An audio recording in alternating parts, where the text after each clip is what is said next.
데이터베이스에서 텍스트 검색, 이거 정말 흔한 작업이잖아요. 근데 이걸 효율적으로 하는 게 생각보다 까다로울 때가 많아요.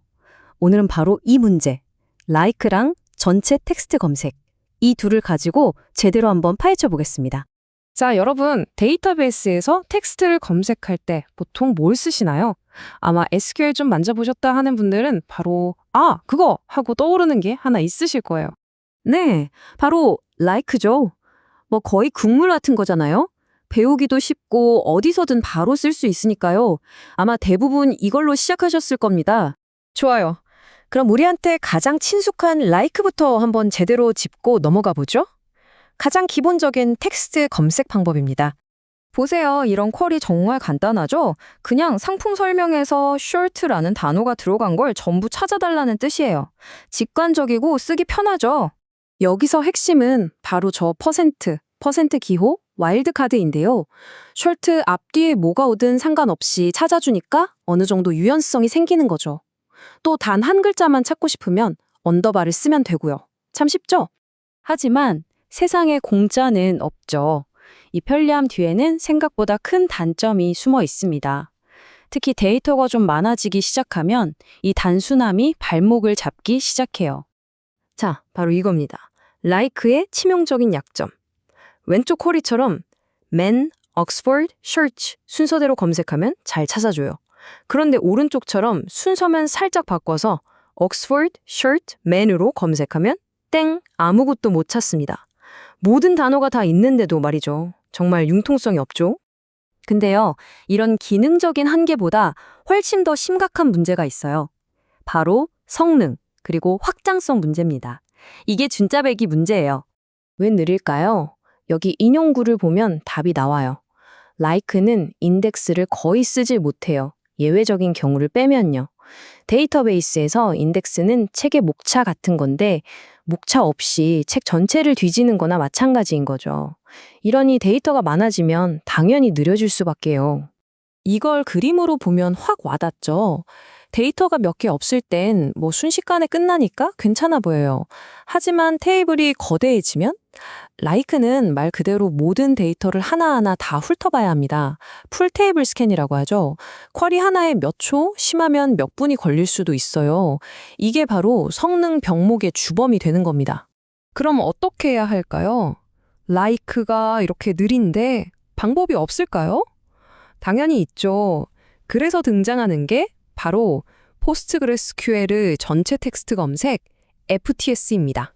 이 전체 텍스트 검색, 줄여서 FTS는요, 애초에 like의 단점을 극복하기 위해 만들어진 기술이에요. 어떻게 하냐면 텍스트를 그냥 날 것 그대로 두는 게 아니라 검색에 아주 최적화된 특별한 형태로 미리 가공을 해두는 거죠.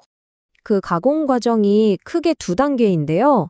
첫째, 스태밍이라고 해서 shirt나 shirt 같은 단어들을 전부 shirts라는 기본형, 즉 어근으로 바꿔줘요. 그리고 두 번째, 팩토라이제이션을 통해 이 어근들이 원래 문장에서 몇 번째 위치에 있었는지 꼼꼼하게 기록해 두는 거죠. 그렇게 가공된 결과물이 바로 이겁니다. TS 팩터라고 부르는데요. 딱 보면 아시겠죠? 단어의 기본형과 그 위치 정보가 짝을 이뤄서 깔끔하게 정리되어 있어요. 이건 그냥 텍스트가 아니라 검색을 위한 일종의 지도가 되는 겁니다. 자, 이제 지도를 만들었으니 이걸로 뭘 할 수 있을까요? 여기서부터가 진짜입니다. like와는 그냥 비교가 안 되는 훨씬 빠르고 똑똑한 검색이 가능해져요. FTS의 진짜 강력한 기능 중 하나가 바로 이 랭칭입니다.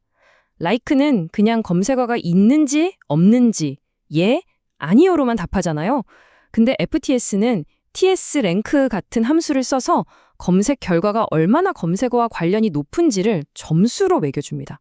이게 진짜 게임 체인저죠. 이 쿼리를 보세요. tsrank 함수를 써서 관련도에 따라 결과를 정렬해달라고 하고 있죠. 단순히 단어를 찾는 걸 넘어서 가장 적합한 걸 먼저 보여줘라고 요구하는 거예요. 쿼리는 조금 복잡해 보일 수 있지만 이 한 줄이 사용자 경험을 완전히 바꿔놓습니다. 결과 좀 보세요. 점수가 높은, 즉 가장 관련성 높은 상품부터 쫙 정렬돼서 나오죠. 사용자는 자기가 찾던 걸 맨 위에서 바로 발견할 수 있는 거예요. 이게 바로 요즘 사용자들이 검색 기능에서 기대하는 바로 그겁니다. 근데 이게 다가 아니에요. FTS는 더 많은 걸 할 수 있습니다. 예를 들어 본문보다는 제목에서 검색어가 나왔을 때 더 높은 점수를 주게 할 수도 있고요. 구글 검색처럼 검색어가 포함된 부분을 떡 잘라서 보여주는 헤드레이닝 기능도 있고요. 게다가 언어별 특성이나 불용어 처리, AND, OR 같은 복잡한 논리 검색까지 정말 막강하죠. 자, 그럼 이제 정리를 좀 해볼까요? 라이크와 FTS. 둘 다 장단점이 명확한데 대체 언제 뭘 써야 할까요? 이 표를 보면 한눈에 들어오죠? 라이크는 아주 간단한 패턴 매칭. 예를 들어 사용자 아이디 일부로 검색하는 것처럼요. 그런 간단한 작업에는 좋아요. 하지만 확장성이 정말 꽝이죠. 인덱스를 제대로 못 쓰니까요. 반면에 FTS는 복잡한 검색, 진짜 검색다운 검색을 할 때 쓰는 겁니다. GIN이나 GIST 같은 전문적인 인덱스를 사용해서 데이터가 아무리 많아져도 빠르고 정확하게 찾아주죠. 선택은 명확합니다. 성능과 확장성이 중요하다면 무조건 FTS로 가야죠. 혹시 지금 여러분의 애플리케이션에서 텍스트 검색 때문에 속도가 느려지고 있나요? 그렇다면 이제 라이크 너머를 바라볼 때가 된 건지도 모릅니다. 다음에 검색 기능을 만드실 땐 꼭 한번 생각해 보세요. 지금 당장이 아니라 데이터가 100배, 1000배 늘어났을 때도 과연 버틸 수 있을까 하고 말이죠.